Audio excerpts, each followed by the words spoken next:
تطيح الموجودة بالأرصفة اللي يحطوا لك إياها مالت المرور.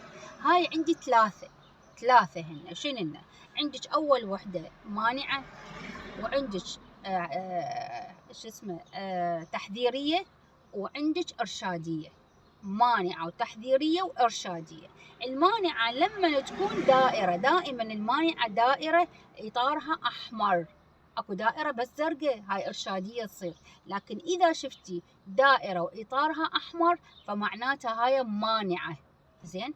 إذا شفتي مثلث القاعدة مالته جوا إطاره أحمر فهذا تحذيري. تمام.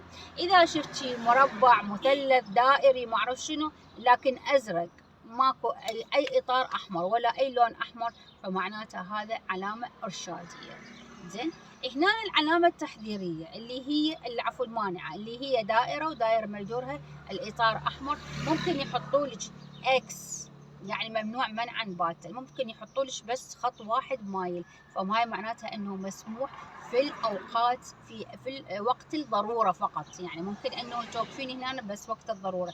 مثل عندنا الكورنيش كانوا حاطين به علامات مانعه، زين، اللي هي دائره وبطنها اكس، يعني ممنوع الوقوف هنا. لكن بعد فتره غيروها. ليش؟ لان قانونا الناس كلها توقف على الكورنيش، صح؟